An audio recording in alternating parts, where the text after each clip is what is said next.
तो भाई क्या हाल है 12th क्लास वालों। तैयारी बहुत अच्छे से चल रही है ना। और भाई अब तक तो तुम लोग सीरियस हो गए होगे, ठीक है, क्योंकि तुम्हें भरोसा नहीं होगा ना, मुझे तुम पे बहुत ज्यादा भरोसा है, ठीक है। और इसी भरोसे को ना बनाए रखने के लिए मैं तुम लोगों के लिए बिजनेस स्टडीज की सीरीज लेके आ रहा हूँ, ठीक है। और कंटिन्यूअसली रोज रेगुलर हम क्या करेंगे, एक एक चैप्टर की वीडियो डालेंगे। मुश्किल से 30 से 40 मिनट की वीडियो होगी और पूरा पूरा चैप्टर कवर करेंगे। उसमें मैं आपको वन शॉट दूंगा, हर टॉपिक के बारे में थोड़ा थोड़ा बताऊंगा और इंपॉर्टेंट टॉपिक को बहुत ज्यादा डीपली बताऊंगा। क्योंकि भाई मुझे ये चीज अच्छे से पता है कि भाई बिजनेस को तुमने पूरी साल क्या रखा है, साइड रखा है। लेकिन अब क्या है ना, ये साइड रखने वाली चीज नहीं है। इसमें तुम्हें पता है बड़े बड़े क्वेश्चन आते हैं, एमसीक्यूज भी कैसे आते हैं इसके, केस स्टडी वाले आते हैं, ठीक है। तो हम इसको साइड नहीं करेंगे, ठीक है, बल्कि साइड में इसको लेके चलेंगे, ठीक है। साइड साइड से लेके चलेंगे और भाई फोड़ेंगे पेपर में जाके, वो भी कब, 22 फरवरी को।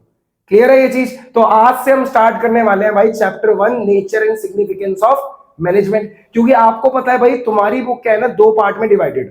पार्ट ए किस चीज पे, पूरा मैनेजमेंट पे है, और पार्ट बी किस चीज पे, सिर्फ फाइनेंस, मार्केटिंग, कंज्यूमर प्रोटेक्शन, इन सब, और कैपिटल मार्केट पे, ठीक है। वो भी 40 मार्क्स के, ये भी 40 मार्क्स के। तो दोनों पार्ट आपके 40-40 मार्क्स के हैं, ठीक है। धीरे धीरे कवर करेंगे। और भाई अब हमें क्या चाहिए, हमें सिर्फ एक ही चीज चाहिए, वो है कंसिस्टेंसी, ठीक है। आप कंसिस्टेंसी बनाओगे, मैं भी बनाऊंगा, और साथ में क्या है ना, 22 फरवरी को सीबीएसई की ऐसी तैसी करेंगे जाके, ठीक है। तो आज से स्टार्ट करते हैं, साथ में पढ़ेंगे।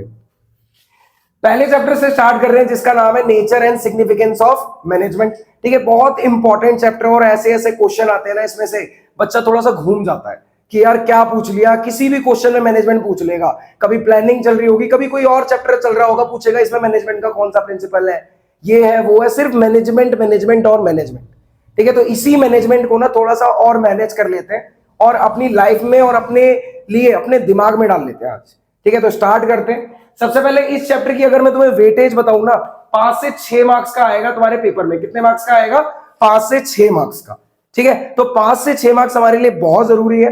कुछ इसमें से एमसीक्यू होंगे, कुछ इसमें से 3 मार्क्स के क्वेश्चन होंगे। कौन से 3 मार्क्स के आएंगे वो भी मैं तुम्हें अच्छे से बता दूंगा।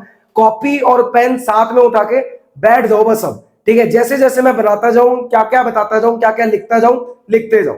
इतना कर लोगे ना, 30 से 35 मिनट रोज, और मेरे साथ एक्स्ट्रा, ठीक है। 30-35 मिनट मेरी वीडियो देख लो, 30-35 खुद से कर लो, पूरा चैप्टर खत्म कर देंगे, ठीक है। स्टार्ट करते हैं। देखो पहला हमें क्या दिया हुआ है, मॉडर्न कंसेप्ट ऑफ मैनेजमेंट, ठीक है। मॉडर्न कंसेप्ट की अगर मैं बात करूं, मॉडर्न का मतलब क्या होता है, आधुनिक मतलब होता है। अगर मैं सिर्फ मैनेजमेंट की बात करूं भाई, तुम लोगों ने घर में देखा है, जब तुम अपने खुद के घर में जाते हो, देखा किचन में मम्मी ने सारी चीजें कैसे संभाल के रखी होती है, ठीक है। मम्मी से ना ये बोलना, मम्मी आंख बंद करके ये बताओ मिर्च कहां पे है, मिर्च का डब्बा कहां पे है, चम्मच कहां रखा है, गिलास कहां रखा है, मम्मी तुरंत बता देंगी। कैसे बता पा रही है मम्मी, मम्मी इसलिए बता पा रही है क्योंकि वो चीज उन्होंने मैनेज कर रखी है। हर चीज की अपनी एक राइट जगह उन्होंने डिसाइड कर रखी है, ठीक है। तो इट मींस वो मैनेजमेंट आपको फील होगा, ठीक है। हर चीज आपके घर में बिल्कुल सही जगह रखी होगी, यही चीज तो मैनेजमेंट है। और मैनेजमेंट क्या है, एक इंटेंजिबल फोर्स है जिसको सिर्फ क्या किया जा सकता है, फील किया जा सकता है, ठीक है। तो मैनेजमेंट की अगर मैं डिफाइन बोलूं, तो management is the art of getting things done through other, ठीक है। लेकिन इसी चीज को अगर हम बड़े लेवल पे पढ़ते हैं और कंपनीज या फिर ऐसी ऑर्गेनाइजेशन की बात करते हैं जो प्रॉफिट मोटिव के लिए काम करती है और नॉन प्रॉफिट के लिए काम करती है, वो सब किस पे चल रही है आज, वो सब चल रही है मैनेजमेंट पे। बड़ी से बड़ी कंपनी जो आज सक्सेसफुल है किस वजह से, मैनेजमेंट की वजह से, ठीक है। मैनेजमेंट ही एक ऐसी चीज है जो किसी भी कंपनी को कहां लेके जा सकती है, ऊपर लेके जा सकती है। चाहे वो टाटा हो, बिरला हो, अंबानी हो, कोई भी हो, सबकी कंपनी में आज आप जाओ और वहां जाके देखो कि क्या है ऐसा जिसकी वजह से ये कंपनियां टॉप शेयर में है, मार्केट को कैप्चर करके बैठी हुई है। सब कुछ मैनेजमेंट है। एक टाइम पे दूसरी कंपनी फिजिकल रिसोर्सेज लेके आ सकती है, असेट सेम हो सकता है, फाइनेंशियल रिसोर्सेज सेम हो सकते हैं, लेकिन मैनेजमेंट सबका करने का तरीका होता है। क्लियर है ना ये चीज।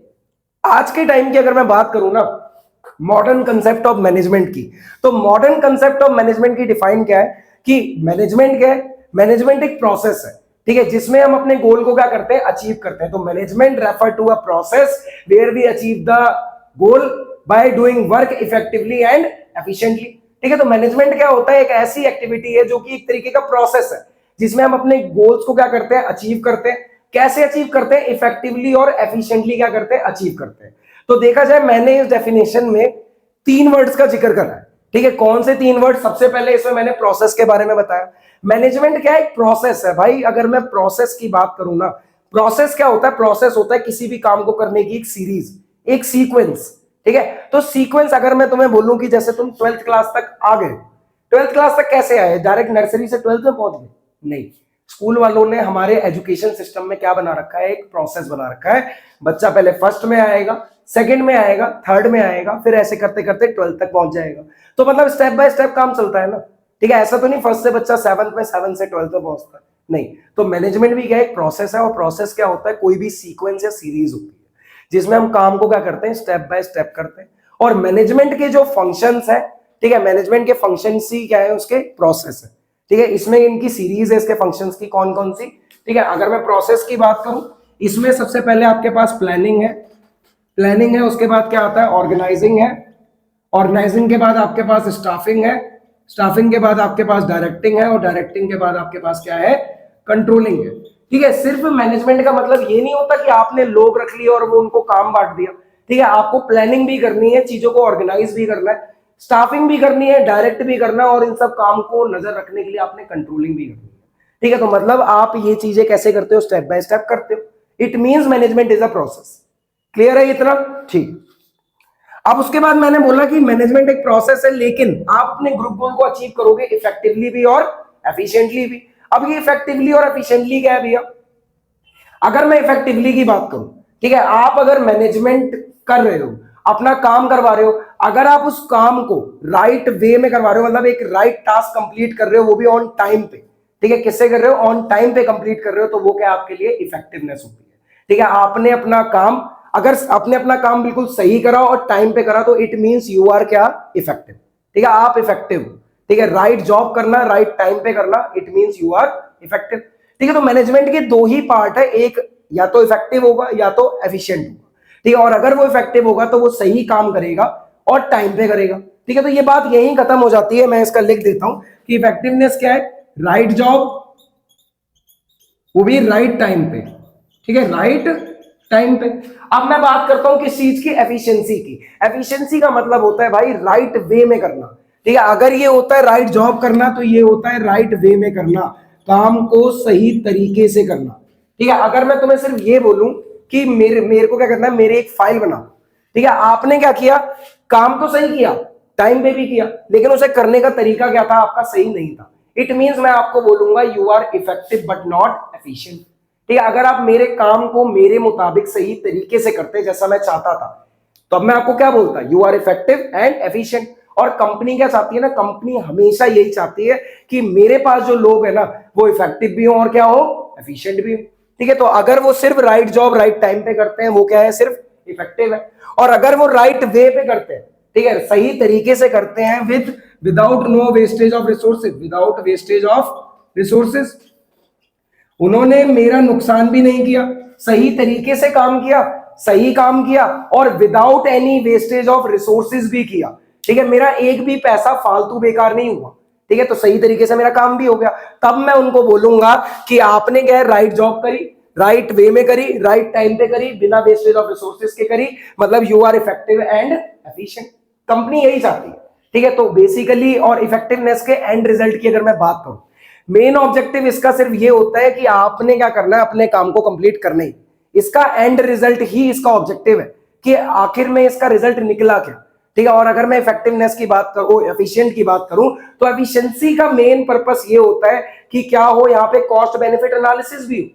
कॉस्ट बेनिफिट एनालिसिस क्या होता है?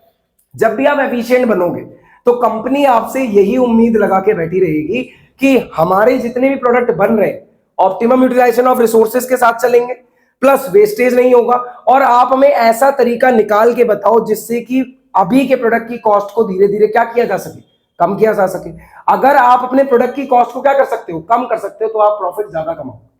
बिना उसके स्टैंडर्ड को नीचे लाए आप अगर उसकी कॉस्ट को कम कर सकते हो, इट मींस आप प्रॉफिट ज्यादा कमा सकते हो, ठीक है। तो ये किसका काम होता है? ये एफिशिएंसी का काम होता है, ठीक है। और इसका काम सिर्फ ये होता है एंड रिजल्ट पे पहुंचना, कि क्या हुआ, एंड रिजल्ट क्या था आपके काम का। क्लियर है ये चीज? ठीक है। अब मैं क्या बताऊंगा? मैंने तुम्हें प्रोसेस बता दिया, मॉडर्न कंसेप्ट बता दिया, इफेक्टिवनेस देख लिया, एफिशिएंसी देख ली, रिलेशन देखेंगे इफेक्टिवनेस और एफिशिएंसी का। भाई देखो, हर चीज के ना दो पहलू होते हैं, ठीक है। इफेक्टिवनेस और एफिशिएंसी ना एक ही कॉइन के दो पहलू, ठीक है। अगर एक तरफ इफेक्टिवनेस है, एक तरफ एफिशिएंसी है, ठीक है। इफेक्टिवनेस की अगर मैं बात करूं तो इफेक्टिवनेस तुम्हें पता है क्या होता है भाई, राइट जॉब को करना, राइट टाइम पे करना, ठीक है। और अगर मैं एफिशिएंसी की बात करूं तो इसमें क्या होता है, ऑप्टिमम यूटिलाइजेशन ऑफ रिसोर्सेज के साथ करना। तो कंपनी क्या चाहती है, कंपनी ये चाहती है कि दोनों चीजें बराबरी से चले, ठीक है। हमें क्या है ना, दोनों चीजें दोनों साथ मिले, क्योंकि अगर एक बंदा राइट वे में काम तो कर रहा है लेकिन टाइम पे नहीं करके दे रहा, ठीक है, अगर वो काम को सही तरीके से कर रहा है लेकिन टाइम पे नहीं मिल रहा, तो भी तो हमारा नुकसान ही है।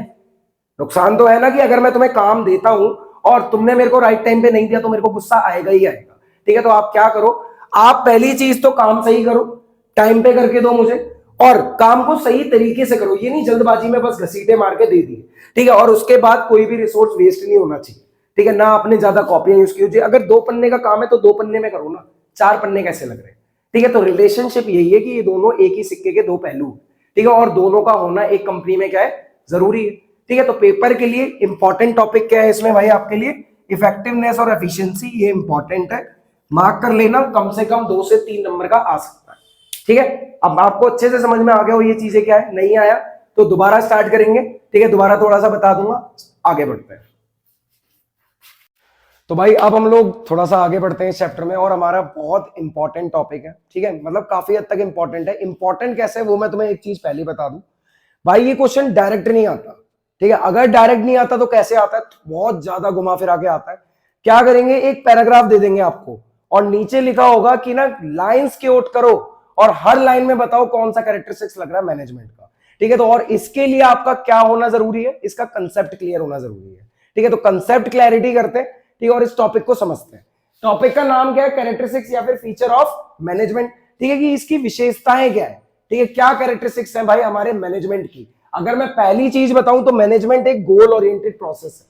तो मैं मैनेजमेंट का मतलब पता लग गया, management is the art of getting things done through other, ठीक है, एक कला है जिसमें हम काम को दूसरों के थ्रू क्या करते हैं, करवाते हैं, क्लियर। और इसके बारे में मैंने तुम्हें इफेक्टिवली और एफिशिएंटली भी बताया कि काम को इफेक्टिवनेस के साथ और एफिशिएंटली कंप्लीट करना है। अब फीचर देखते हैं, पहला क्या है कि मैनेजमेंट एक गोल ओरिएंटेड एक्टिविटी, मतलब देखा जाए जब भी आप मैनेजमेंट करना स्टार्ट करोगे, ठीक है, तो मैनेजमेंट कर किसके लिए रहे हो, ऐसा भी तो एक गोल बनाओगे ना, ठीक है। जैसे जब टीम इंडिया मैच खेलने के लिए सामने आती है, ठीक है, जब टीम इंडिया मैच खेलने के लिए सामने आती है तो एक गोल होता है उनका कि हमें क्या करना है, आज इतने ओवर के अंदर इतने रन मारने ही मारने, ठीक है। आप अगर बोर्ड में अभी देखना, आपका बिजनेस का पेपर जब आएगा 22 फरवरी को, तो अभी से प्लानिंग स्टार्ट कर दी ना आपने, उसी के हिसाब से चीजें मैनेज कर रहे हो, सुबह उठ रहे हो, ठीक है, दोपहर में इतना खा रहे हो, इतना सो रहे हो, इतना फोन चला रहे हो, फिर वापस से पढ़ने बैठ रहे हो, तो मैनेजमेंट शुरू कर दिया है। लेकिन इसके पीछे एक गोल भी तो है, ये मैनेजमेंट किस लिए हो रहा है, एक ग्रुप एक गोल को अचीव करने के लिए, ठीक है, कि बिजनेस का पेपर 22 फरवरी को है और तब तक हमें ये शेड्यूल क्या करना है, फॉलो करना है, ठीक है। तो मैनेजमेंट पहली चीज क्या है, एक गोल ओरिएंटेड एक्टिविटी है। मान लो कि तुम्हारा 22 फरवरी को पेपर ही नहीं है, पेपर कैंसिल हो गया, ये तुम्हें आज पता है, क्या तुम मैनेजमेंट करोगे, ठीक है। तो अगर करोगे तो किस चीज के लिए करोगे, कोई ग्रुप गोल ही नहीं, तुम्हारा कोई गोल ही नहीं है कि हाँ इस चीज के लिए मैं सुबह उठूं, ये पढ़ूं, ये करूं, वो करूं। तो बेसिकली हमें ये समझ में आता है कि मैनेजमेंट एक गोल ओरिएंटेड एक्टिविटी है, ठीक है। अगर आपका कोई गोल नहीं है तो आपकी जिंदगी में मैनेजमेंट भी नहीं है, क्लियर, पहला पॉइंट क्लियर हो गया। मैनेजमेंट इज परवेसिव, अगर मैं परवेसिव की बात करूं, परवेसिव एक नया वर्ड है लेकिन टेक्निकल टर्म है बिजनेस का, ठीक है। परवेसिव का मतलब क्या होता है, जो हर जगह हो, ठीक है, मतलब हर जगह होने वाली चीज को हम परवेसिव बोलते हैं, ठीक है। कैसे देखा जाए, मैनेजमेंट क्या है ना, सिर्फ तुम्हें अपने घर में नहीं दिखेगा, तुम्हें स्कूल में दिखेगा, तुम्हें कंपनी में दिखेगा, तुम्हें एनजीओ में दिखेगा, हर जगह मैनेजमेंट मिलेगा, ठीक है। सिर्फ इस जगह नहीं जहां पैसे कमाए जाते हैं, जहां कोई एक इकोनॉमिक मोटिव से एक्टिविटी करी जा रही हो, सिर्फ वहीं पे मैनेजमेंट मिलेगा, ऐसा बिल्कुल नहीं होता, हर जगह मैनेजमेंट है, ठीक है। तो मैनेजमेंट अगर हर जगह आपको दिखाई देता है तो आप क्या बोलते हो कि मैनेजमेंट इज परवेसिव, ठीक है। तो इट मींस हर जगह होने वाली चीज को हम परवेसिव बोलते हैं, तो मैनेजमेंट क्या है हमारा, परवेसिव है। Next, management is multi dimensional, ये थोड़ा सा जरूरी है। मैनेजमेंट इज मल्टी डायमेंशनल का मतलब होता है कि भाई ये सिर्फ एक चीज नहीं है, ठीक है, इसकी बहुत सारी डायमेंशन है। कैसे, पहला है कि मैनेजमेंट ऑफ वर्क, ठीक है, हर ऑर्गेनाइजेशन अगर मैनेजमेंट कर रही है ना तो उसका काम क्या होता है, मैनेजमेंट करके लोगों को कोई सर्विस प्रोवाइड करवाना, ठीक है। जैसे स्कूल है, स्कूल मैनेजमेंट करता है, ठीक है, लेकिन वो मैनेजमेंट किस लिए कर रहा है, हम लोगों को एजुकेशन प्रोवाइड कराने के लिए, ठीक है, आप लोगों को एजुकेशन देने के लिए, ठीक है। तो अगर कि आप स्कूल में जाते हो और उनका मैनेजमेंट ही खराब होगा तो कैसी एजुकेशन मिलेगी आपको, ठीक है। उनका कोई टाइम टेबल नहीं, कब बेल रिंग होनी है नहीं पता, कौन सा बच्चा किस क्लास में जाके पढ़ेगा नहीं पता। तो ये है उनका मैनेजमेंट ऑफ वर्क, ठीक है। ना उनके पास प्रॉपर स्टाफ है, कुछ भी नहीं है। तो अगर आप अपने वर्क को सही से मैनेज नहीं कर सकते, ठीक है, तो आप मैनेजमेंट ऑफ वर्क भी परफॉर्म नहीं कर सकते। तो मैनेजमेंट ऑफ वर्क का मतलब क्या होता है, अपनी एक्टिविटी को, अपनी जॉब को बहुत सही तरीके से क्या करना, परफॉर्म करना। क्लियर। इसकी दूसरी डायमेंशन है मैनेजमेंट ऑफ पीपल, ठीक है। मैनेजमेंट में अभी मैंने आपको बताया, अगर आप एक स्कूल में जाते हो, ठीक है, और किसी भी टीचर को ये नहीं पता कि उसे किस क्लास में जाके पढ़ाना है, कौन सा सब्जेक्ट पढ़ाना है, बच्चों को नहीं पता कि हमें कहां जाके बैठना है, कितने बजे हमारी कौन सी क्लास होगी, ठीक है, तो उनका वर्क तो खराब है। अगर मैं पीपल की बात करूं तो लोगों को यही नहीं पता कि हमें कहां जाके किस क्लास में पढ़ाना है, मतलब उनको उनके जॉब रोल नहीं बता रखे आपने, आपने उतने पर्सन अपनी कंपनी में नहीं रख रखे जो सारे क्या है, काम के हैं, ठीक है। तो इट मींस आपने लोगों का मैनेजमेंट अच्छे से अपनी कंपनी में नहीं कर रखा, ठीक है। तो प्लानिंग करने के बाद, चीजों को ऑर्गेनाइजिंग करने के बाद आपको स्टाफिंग की जरूरत पड़ती है। और स्टाफिंग बेसिकली किससे रिलेट करता है, पीपल से रिलेट करता है, ठीक है, कि आपको लोग भी चाहिए अपनी नीड्स के अकॉर्डिंग, ऑर्गेनाइजेशन की नीड के अकॉर्डिंग, और लोगों को उनका जॉब रोल सब कुछ पहले से क्या होना चाहिए, डिफाइन होना चाहिए, ताकि कोई भी चीज इधर की उधर ना हो, देर ना हो, ठीक है, या उसमें वेस्टेज ऑफ रिसोर्स ना हो, ठीक है, क्योंकि हम काम कैसे करेंगे, इफेक्टिवली और एफिशिएंटली करेंगे, ठीक है। लास्ट हमारे पास आता है management of operation. Management of operation क्या होता है, जिन एक्टिविटीज में आप डील करते हो उनको सही से क्या करना, मैनेज करना, ठीक है। और इसमें क्या है ना, कंबाइन एफर्ट्स आते हैं किसके, मैनेजमेंट ऑफ वर्क के और पीपल के। यहां पर क्या है, मिक्सिंग हो जाती है, ठीक है। यहां पर हम मिक्स करते हैं मैनेजमेंट ऑफ पीपल को मैनेजमेंट ऑफ वर्क के साथ, ठीक है। हम अपने वर्क को लोगों से इस तरीके से कराते हैं कि हमारा डे टू डे ऑपरेशन कैसे चलता है, बहुत स्मूथली चल रहा होता है, ठीक है। मतलब मैनेजमेंट ऑफ ऑपरेशन का लेना देना किससे, इन दोनों की मिक्सिंग से, ठीक है। कि अगर मुझे अपना काम कराना है तो लोगों से ऐसे कराना है जिससे मेरा डे टू डे ऑपरेशन क्या करे, बहुत स्मूथली चले, ठीक है। तो ये तो आपका मल्टी डायमेंशनल मैनेजमेंट क्लियर हो गया, ठीक है। अब हमारे पास आता है कि मैनेजमेंट एक कॉन्टिन्यूअस प्रोसेस है। भाई बिल्कुल सही बात है, मैनेजमेंट कभी रुकेगा नहीं, ठीक है। आप पहले दिन स्कूल गए, आपने देखा कि ये रिसेप्शन का डेस्क है, उस डेस्क है, उसके बाद आप बाहर जाते हो, 8th क्लास पढ़ती है, 9th पढ़ती है, 10th पढ़ती है, ऊपर जाओगे 12th के सारे सेक्शन है, ठीक है। वॉशरूम इधर है, आपका टैप इधर है पानी पीने वाला, तो सारे रूम, सारी लाइब्रेरी, कंप्यूटर रूम सब अलग है, ठीक है। ऐसा तो नहीं हो रहा ना कि लाइब्रेरी में ही बच्चे पढ़ रहे हैं, ठीक है, या फिर एक ही क्लास में जाके सब लंच कर रहे हैं, ग्राउंड भी बहुत छोटा सा है, ठीक है, और उसमें कुछ बच्चे आ सकते हैं, तो ये क्या, ये खराब मैनेजमेंट है, ठीक है। तो इट मींस आपने क्या करना है, मैनेजमेंट एक कॉन्टिन्यूअस प्रोसेस है, लगातार आपने क्या करते रहना है, चलाते रहना है, वो कभी खत्म नहीं होगा। आपने डे 1 बहुत अच्छा करा, डे 2, डे 3 सो ऑन, जब तक कंपनी की लाइफ रहेगी तब तक आपका मैनेजमेंट चलता रहेगा। अगर आपने प्लानिंग कर ली, प्लानिंग से ऑर्गेनाइजिंग कर ली, स्टाफिंग, डायरेक्टिंग, कंट्रोलिंग कर ली, उसके बाद वापस से वही चीज शुरू होती रहेगी और ये चलता रहेगा। मतलब मैनेजमेंट एक कॉन्टिन्यूअस एक्टिविटी है और लगातार चलती रहती है, वो कभी खत्म नहीं होती। फिर मैनेजमेंट इज डायनेमिक। डायनेमिक का मतलब होता है जो बार बार क्या हो, बदले, ठीक है। तो मैनेजमेंट क्या करता है, अगर आप अपनी कंपनी चला रहे हो, ठीक है, मान लो आपकी वीवो नाम की कंपनी है या फिर कोई भी ऐसी कंपनी जो टेक में डील करती है, टेक्नोलॉजी में डील करती है, और आपको ये चीज पता है कि जो टेक्नोलॉजी है ना वो दिन पे दिन अपडेट होती जा रही है, तो आपने क्या करना है, अगर आपके बाहर के बिजनेस एनवायरनमेंट में कोई भी चेंज आया है, ठीक है, जिससे आपके बिजनेस में भी चेंज आ सकता है, तो आप आज ही क्या करोगे, अपनी पॉलिसीज में क्या कर लोगे, चेंज कर लोगे और उसी के अकॉर्डिंग आप चलोगे, ठीक है। मतलब मैनेजमेंट क्या है, डायनेमिक है, ये रिजिड नहीं है, रिजिड नहीं है, मतलब इसको ऐसा नहीं कि चेंज नहीं किया जा सकता, इसको बाहर के चेंजेस के अकॉर्डिंग कभी भी चेंज किया जा सकता है, ठीक है। तो मैनेजमेंट बदल सकता है। फिर management is intangible force. Management क्या है, इंटेंजिबल फोर्स है, इसको आप टच नहीं कर सकते, इसको आप क्या कर सकते हो, सीन कर सकते हो, फील कर सकते हो, ठीक है। आप जाते हो कभी भी स्कूल में, हॉस्पिटल में, ठीक है, देखो कितना बढ़िया मैनेजमेंट होता है, जो वेटिंग एरिया होता है वो अलग से डिफाइन करा होता है, ठीक है, स्टाफ का अलग से एरिया होता है, ठीक है, उसके बाद पेशेंट के बेड अलग होते हैं, ठीक है, तो हर एक का अलग अलग वार्ड होता है हर बीमारी का, ठीक है। तो आप ये देख रहे हो कि उन्होंने इतना बढ़िया मैनेजमेंट किया हुआ है, ठीक है, किसी चीज की दिक्कत नहीं होती, ठीक है। तो ये चीजें क्या है ना, सिर्फ देखी जा सकती है और फील करी जा सकती है। मैनेजमेंट क्या है, एक तरीके का इंटेंजिबल फोर्स है। क्लियर हो गया ये चीज, ओके। अब है management is a group activity, ठीक है। मैनेजमेंट कभी भी अकेले नहीं किया जाता, ठीक है, कभी भी अकेले नहीं किया जा सकता। आप एक घर को मैनेज कर सकते हो, एक छोटे से कमरे को मैनेज कर सकते हो, लेकिन मैनेजमेंट के लिए बहुत सारे लोगों की जरूरत होती है आपको। जब भी कंपनी बड़ी होती है तो उसमें लोग आते हैं और लोगों को एक एक काम बांटा जाता है, ठीक है, क्योंकि जो बंदा जिस काम में स्पेशलाइज होगा वो उस काम को बहुत अच्छे से करेगा, ठीक है। और बेसिकली ग्रुप एक्टिविटी क्यों कहा गया, क्योंकि उनका काम क्या होता है, एक काम को इतने अच्छे से करना कि हमारा जो ग्रुप गोल है वो क्या हो जाए, अचीव हो जाए। ठीक है, क्योंकि मैनेजमेंट किया किस लिए जाता है, गोल ओरिएंटेड प्रोसेस है, सिर्फ गोल अचीव करने के लिए किया जाता है। क्लियर है ये चीज? ठीक है, तो हमने क्या क्या पढ़ा कि मैनेजमेंट एक गोल ओरिएंटेड एक्टिविटी है, हर जगह है, परवेसिव है, मल्टी डायमेंशनल है, लोगों आपको अपने काम को मैनेज करना है, लोगों को करना है, और वर्क और पीपल के थ्रू अपने ऑपरेशन को मैनेज करना है। उसके बाद ये कॉन्टिन्यूस प्रोसेस है, कभी बंद होगा ही नहीं। उसके बाद ये डायनेमिक है, अगर बाहर चेंज आएगा तो हम भी चेंज लाएंगे ऑर्गेनाइजेशन में। उसके बाद इंटेंजिबल फोर्स है, सिर्फ देखा और फील किया जा सकता है, टच नहीं किया जा सकता मैनेजमेंट को। उसके बाद ग्रुप एक्टिविटी है, मतलब बहुत सारे लोग मिलकर इस एक्टिविटी को परफॉर्म करते हैं। अब चलते हैं हम अपने अगले टॉपिक पे। तो भाई अब हम आ गए हैं बहुत जल्दी, हमें बिल्कुल भी अभी वीडियो जैसे स्टार्ट हुई थी और अब हम बहुत जल्दी से अपने तीसरे टॉपिक पे आ चुके हैं। और कौन सा है तीसरा टॉपिक हमारा? Objective of management. ठीक है, आप अगर मैनेजमेंट करते हो, चाहे किसी भी चीज का मैनेजमेंट करो, उसका एक ऑब्जेक्टिव भी तो होता है। ठीक है, अब कुछ बच्चों को ये नहीं पता कि ऑब्जेक्टिव का मतलब क्या होता है। भाई ऑब्जेक्टिव का मतलब होता है एंड टुवर्ड द रिजल्ट। ठीक है, जिसके लिए आप अपनी ऑर्गेनाइजेशन को डायरेक्ट कर रहे हो ना, कि इस डायरेक्शन में चलते जाओ। ठीक है, उसका जो एंड रिजल्ट आएगा वही उसका क्या होता है, ऑब्जेक्टिव होता है। ठीक है, तो objective are the end result. ठीक है, objective are the end result towards the organisation is directed. ठीक है, जिस तरह आप अपनी ऑर्गेनाइजेशन को डायरेक्ट करते हो और उसका जो भी एंड रिजल्ट निकलता है वही उसका क्या कहलाता है, ऑब्जेक्टिव कहलाता है। और देखा जाए हमारी ऑर्गेनाइजेशन के, ठीक है, मैनेजमेंट के 3 ऑब्जेक्टिव होते हैं। ठीक है, एक होता है, पहला क्या है, ऑर्गेनाइजेशनल ऑब्जेक्टिव, सोशल ऑब्जेक्टिव, और तीसरा है हमारा पर्सनल ऑब्जेक्टिव। 11th क्लास का टॉपिक है, चाहे बुक में खोल के देख लेना। ठीक है, जल्दी से खत्म करेंगे। ऑर्गेनाइजेशनल ऑब्जेक्टिव का मतलब क्या होता है, एक ऑर्गेनाइजेशन किस लिए काम कर रही है।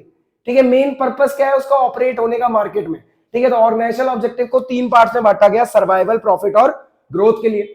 ज्यादातर लोगों का मानना पता क्या है कि ऑर्गेनाइजेशनल ऑब्जेक्टिव में कंपनी का सिर्फ एक ही काम होता है, प्रॉफिट कमाना। ठीक है, लेकिन आज के टाइम पे मॉडर्न वर्ल्ड में अगर एक कंपनी सिर्फ प्रॉफिट कमाने के लिए काम कर रही है ना, तो आपका सोचना बिल्कुल गलत है। ठीक है, सिर्फ प्रॉफिट कमाना ही एक ऑर्गेनाइजेशन का काम नहीं है।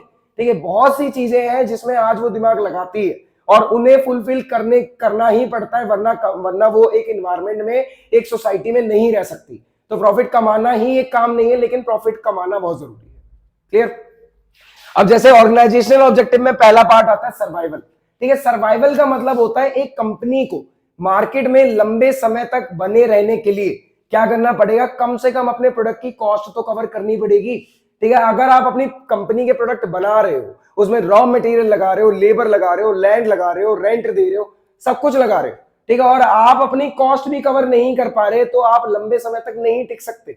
आपको अगर कंपनी में, अगर आपको मार्केट में बने रहना है, लंबे समय तक वहां पे रहना है, ठीक है, एक मार्केट शेयर कैप्चर करना है, ठीक है, तो आपको बेसिकली सर्वाइव करना पड़ेगा। सर्वाइव करने के लिए कॉस्ट को कवर करना सीखो। ठीक है, तो सर्वाइवल बेसिकली कैसे होता है, कॉस्ट कवर करो अपनी। ठीक है, कॉस्ट कवर, प्रोडक्ट की अगर कॉस्ट आप कवर कर पा रहे हो ना, अगर आपने 8 रुपए का प्रोडक्ट बनाया है और आप 8.5 या 9 रुपए भी आप पा रहे हो उस पर, तो भाई बहुत बढ़िया बात है। ठीक है, लंबे समय तक आप टिक गए अगर मार्केट में, तो एक टाइम ऐसा आएगा कि लोग आपको 10, 12, 15 रुपए भी देने को रेडी होंगे। ठीक है, तो पहला काम मार्केट में लंबे समय तक सर्वाइव करना। फिर है प्रॉफिट। ठीक है, प्रॉफिट क्या है ना, प्रॉफिट आपके पूरे बिजनेस का वो पार्ट होता है जो कि एक बिजनेसमैन को उसकी रिस्क लेने के बदले मिलता है। आपने सर्वाइव किया बिजनेस में लंबे समय तक, ठीक है, आपको लोग जानने लग गए, गुडविल बन गई कि हाँ ये कंपनी अच्छी है, ये है वो है। अब आप अपने 8 रुपए वाले प्रोडक्ट को बेचो 15 पे। ठीक है, अब वो भाई बिकेगा भी, क्योंकि लोगों ने देखा ये कंपनी लंबे समय से है मार्केट में, भरोसे लायक है और कभी भी दिक्कत नहीं देती, इसके प्रोडक्ट बहुत अच्छे चलते हैं। ठीक है, और प्रॉफिट बहुत जरूरी है। ठीक है, अगर आप प्रॉफिट नहीं कमा रहे बिजनेस में, तो आप मार्केट में कर क्या रहे? तो प्रॉफिट भी एक मोटिव है, लेकिन पहले सर्वाइवल देन प्रॉफिट। फिर आता है ग्रोथ। ठीक है, अगर आप अपने बिजनेस को स्टार्ट करते हो आज से 3 साल पहले 5 बंदों के साथ एक छोटे से कमरे में, ठीक है, और 3 साल बाद भी आप उस छोटे कमरे में 3 बंदों के साथ हो, तो भाई तूने ग्रोथ नहीं करी, तूने मजाक किया।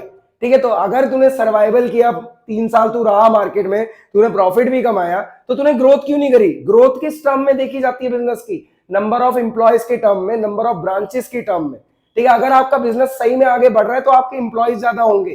ठीक है, आपके प्रोडक्ट में डाइवर्सिफिकेशन होगा। क्लियर? तो एक ऑर्गेनाइजेशन अगर ऑर्गेनाइजेशनल ऑब्जेक्टिव अपने चलाती है, तो पहला काम है सर्वाइवल करना मार्केट में, उसके बाद प्रॉफिट कमाना और इसी प्रॉफिट से क्या करना? ग्रोथ करना। ठीक है, ये इसके ऑर्गेनाइजेशनल ऑब्जेक्टिव होते हैं। क्लियर? अब है सोशल ऑब्जेक्टिव। अगर एक ऑर्गेनाइजेशन मार्केट में है, ठीक है, तो वो रिसोर्सेज किसके यूज कर रही है? सोसाइटी के ही तो कर रही है। लैंड, लेबर, कैपिटल, ये सब कहां से आते हैं? ठीक है, ये सब सोसाइटी से आपको मिलते हैं, तो बदले में सोसाइटी को भी आपको कुछ देना है। ठीक है, क्या देना पड़ेगा आपको? इन्हें क्वालिटी प्रोडक्ट देने पड़ेंगे, क्वालिटी प्रोडक्ट देने पड़ेंगे, रीजनेबल प्राइस पे देने पड़ेंगे। ठीक है, रीजनेबल प्राइस पे देने पड़ेंगे। आपको इन्हें एम्प्लॉयमेंट अपॉर्चुनिटीज देनी पड़ेंगी। ठीक है, आपको डोनेशन देनी पड़ेगी, आपको चैरिटी करनी पड़ेगी। ठीक है, आपको एनजीओ की एक्टिविटीज में इन्वॉल्व होना पड़ेगा। ठीक है, आपको सिविक नीड्स जो है आपके एरिया की पर्टिकुलरली, ठीक है, जैसे कोई भी वाटर टैंक आपने बनवा दिया, ठीक है, आपने नाली बनवा दी, आपने प्लॉट साफ करवा दिया, ठीक है, आपने कूड़ा उठवा दिया, ये सब छोटे मोटे काम आपको करने पड़ेंगे। ठीक है, क्योंकि अगर ये काम आप नहीं करोगे तो लोगों के दिमाग में, लोगों की नजरों में आपकी इमेज अच्छी नहीं होगी। ठीक है, आपको इन्वायरमेंट का बहुत ध्यान रखना पड़ेगा। आप कोई भी ऐसा बिजनेस अगर करते हो जिससे कि इन्वायरमेंट को नुकसान होगा, उसके आसपास के लोगों को नुकसान होगा, कोई फायदा नहीं है, वो बिजनेस आज नहीं तो कल बंद हो जाएगा। क्लियर? तो आप अगर मार्केट में हो, पहली चीज प्रोडक्ट अच्छे दो, रीजनेबल प्राइस पे दो, लोगों को एम्प्लॉयमेंट प्रोवाइड करो, उसके बाद डोनेशन, चैरिटी सब कुछ करो। ठीक है, ये सब चीजें करने से आपकी जो इमेज है लोगों में, आपकी गुडविल है, रेपुटेशन है, वो क्या होगी? बनेगी, और कस्टमर आपके पास हमेशा रहेगा, बार बार आएगा। क्लियर है? ये उसके सोशल ऑब्जेक्टिव है। अब बात करें पर्सनल ऑब्जेक्टिव की। पर्सनल ऑब्जेक्टिव बेसिकली किसके लिए होते हैं? एम्प्लॉयज के लिए होते हैं। ठीक है, आपके सबसे बड़े रिसोर्सेज क्या है? आपके खुद के एम्प्लॉयज है। एक कंपनी दूसरे कंपनी से एक ही चीज पे जीत सकती है, किस पे? उसके ह्यूमन रिसोर्सेज पे। क्योंकि एक सामने वाली कंपनी, आप अगर 1 करोड़ लगा रहे हो, वो भी 1 करोड़ लगा सकती है, बात बराबरी की। ठीक है, आप एक टेक्नोलॉजी लेके आ सकते हो, वो भी लेके आ सकती है, यहां भी बात बराबरी की। लेकिन आपके पास जो पर्सन है, उसके पास जो स्किल्स है, वो जरूरी नहीं कि सामने वाले के पास हो। ठीक है, इट मींस एक कंपनी जीत सकती है तो सिर्फ किस पे? एम्प्लॉयज पे। तो आपको अपने एम्प्लॉयज का बहुत ध्यान रखना है, ये कंपनी के पर्सनल ऑब्जेक्टिव में आता है। ठीक है, आप देखा जाए ध्यान कैसे रखोगे? आप उसको क्या करोगे? फैसिलिटीज प्रोवाइड करोगे, गुड वर्किंग कंडीशन दोगे, सबसे पहली चीज। ठीक है, क्या दोगे? गुड वर्किंग कंडीशन दोगे, सोशल सिक्योरिटी बेनिफिट दोगे, आप उसे ग्रेच्युटी दो, पेंशन दो। ठीक है, उसके बच्चों की जो एजुकेशन है उसे फ्री कर दो। ठीक है, डीएचए, एचआरए जो भी आप दे सकते हो वो सब दो उसे। पीयर रिकॉग्निशन देना है, रिस्पेक्ट देनी है। ठीक है, हर जगह बढ़ चढ़ के उसके साथ आगे बढ़ना है। और इंपॉर्टेंट चीज, ट्रेनिंग करवानी है, टाइम टू टाइम ट्रेनिंग करवानी है, डेवलपमेंटल प्रोग्राम कराने हैं, उसके लिए उसके करियर में आगे अपॉर्चुनिटीज को ओपन करना है। ठीक है, और एक और इंपॉर्टेंट चीज, कोई भी इंडिविजुअल आपकी कंपनी में जॉब करने आता है तो उसकी नीड का ध्यान रखना है। ठीक है, अगर वो आपकी नीड का ध्यान रख रहा है, आपको आगे बढ़ा रहा है, तो आपको उसकी नीड का ध्यान रखना है। ठीक है, तो इससे क्या होगा? वो हमेशा मोटिवेट रहेगा, आपके लिए ज्यादा से ज्यादा एफर्ट्स करेगा, 100 नहीं 200% देगा। ठीक है, तो क्या क्या देना है? सबसे पहले कॉम्पिटिटिव सैलरी देनी है, गुड वर्किंग कंडीशन देनी है। ठीक है, उसकी नीड को अपनी नीड के साथ बना के चलना है। उसके बाद पीयर रिकॉग्निशन, सेल्फ रिस्पेक्ट। ठीक है, उसके बाद सोशल सिक्योरिटी बेनिफिट देने हैं सारे। ठीक है, इनसे क्या होगा ना, इनसे आपके पर्सनल ऑब्जेक्टिव अच्छे से अचीव हो जाएंगे। तो हमने क्या देखा? ऑर्गेनाइजेशनल ऑब्जेक्टिव देखे, सर्वाइवल, प्रॉफिट, ग्रोथ देखी। सोशल ऑब्जेक्टिव में देखा कि क्वालिटी प्रोडक्ट दो, एम्प्लॉयमेंट, रीजनेबल प्राइस, डोनेशन, ये सारी चीजें दो। उसके बाद पर्सनल ऑब्जेक्टिव में एम्प्लॉयज के लिए गुड वर्किंग कंडीशन, उसके बाद ट्रेनिंग, ठीक है, सैलरी, ये सारी चीजें प्रोवाइड करो। क्लियर है? ये टॉपिक हमारा खत्म हो गया। अब चलते हैं अगले टॉपिक की तरफ। तो भाई अब हमारा अगला टॉपिक है इंपॉर्टेंस ऑफ मैनेजमेंट। ठीक है, अभी तक आपने मैनेजमेंट के बारे में पढ़ लिया। ठीक है, कि मैनेजमेंट क्या है, उसके फीचर्स क्या है, ठीक है, और उसके ऑब्जेक्टिव्स क्या है, सब कुछ पढ़ लिया। अब मैं तुम्हें ये बताने वाला हूं कि अगर तुम मैनेजमेंट कर रहे हो, ठीक है, तो उसको क्यों करा जा रहा है, मेनली उसकी इंपॉर्टेंस क्या है। ठीक है, अगर मान लो मैनेजमेंट नहीं होगा तो क्या क्या चीजें तुम्हें दिक्कत देंगी। ठीक है, बड़ी से बड़ी ऑर्गेनाइजेशन के सक्सेस पे सिर्फ किसका हाथ होता है? मैनेजमेंट का ही हाथ होता है। ठीक है, और अगर वो नहीं होगा तो क्या होगा? कोई भी कंपनी सक्सेसफुल नहीं हो सकती। तो हम उसके होने की जो वजह है, ठीक है, मेनली जो इंपॉर्टेंस है वो हम पढ़ लेते हैं। पहला दिया हुआ है management help in achieving group गोल। ठीक है, मैंने तुम्हें बताया कि मैनेजमेंट एक ऐसी एक्टिविटी है जिसमें बहुत सारे लोग काम करते हैं। ठीक है, लेकिन हर बंदा अलग अलग डायरेक्शन में काम करता है। ठीक है, और मैनेजमेंट का काम क्या है कि सबकी डायरेक्शंस को एक तरफ डायरेक्ट करके कंपनी के ग्रुप गोल को क्या करवाना? अचीव करवाना। ठीक है, तो मैनेजमेंट क्या करेगा? अचीव करने में हेल्प करेगा, किसको? ग्रुप गोल को। क्योंकि मैनेजमेंट में बहुत सारे लोग हैं और वो अलग अलग डायरेक्शन में काम करते हैं, तो मैनेजमेंट उन सबके डायरेक्शन को क्या करता है? इंटीग्रेट करके एक तरफ लेके आता है। ठीक है, और पूरे किसको गोल को अचीव करने की कोशिश करता है, कंपनी के गोल को। इसीलिए management help in achieving group goal. Clear.